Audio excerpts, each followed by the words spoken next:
আসসালামু আলাইকুম। আমি এখন আছি Lavlu motors denting and painting নিয়ে আজকে বিস্তারিত জানানো হবে। আমার পাশে যে গাড়িটা দেখতেছেন এটা হচ্ছে অ্যাপটিমিও 2013 মডেল। এই যে একজন পেন্টার্স, তিনি একজন মানে অভিজ্ঞ পেন্টার্স, তো আমরা ওনার সাথে একটু আলাপ করব। ভাই আপনার নাম? আসসালামু আলাইকুম, আমার নাম মোহাম্মদ সাইদুল ইসলাম। আচ্ছা, এটা কি করতেছেন? এই গাড়িটা ফুল গাড়ি ডেন্ট পেনের কাজ হইতেছে, রেড ওয়াইন কালার। একদম শোরুম থেকে গাড়ি বের হলে যেরকম কালার 100% জেনুইন যে গ্লেজটা থাকে, রঙের যে কোয়ালিটিটা থাকে, ওরকম কাজ আমরা করে থাকি ইনশাআল্লাহ। লাভলু অটোমোবাইল, কালারের গ্যারান্টি থাকবে সবসময় 5 বছরের।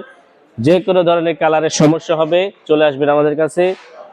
অন্যান্য কাজ তো করা হয়। একটা গাড়ি ফুল রং করতে কতদিন সময় লাগে? একটা গাড়ি ফুল রং করতে আপনার গাড়ি কাজের উপরে ডিপেন্ড করে, তবে সর্বনিম্ন আপনি 1 সপ্তাহের ভিতরে কাজ কমপ্লিট। আপনি গ্যারান্টি কি অথেন্টিক গ্যারান্টি দিবেন? অথেন্টিক গ্যারান্টি 5 বছরের, কালার 6 মাস পর কালার নষ্ট হয়ে গেল, কালার নষ্ট হয়ে গেলে আমি নিজে খরচায় আপনার কালার ইনশাআল্লাহ। আবার করে যাদের দেব। গাড়ি এখনো ডেন্টিং পেন্টিং করানো বাকি আছে, আপনারা স্ক্রিনে দেওয়া নম্বরে যোগাযোগ করেন আমাদের সাইদুল মামার সাথে। জি। আল্লাহ হাফেজ। আল্লাহ হাফেজ। আসসালামু আলাইকুম।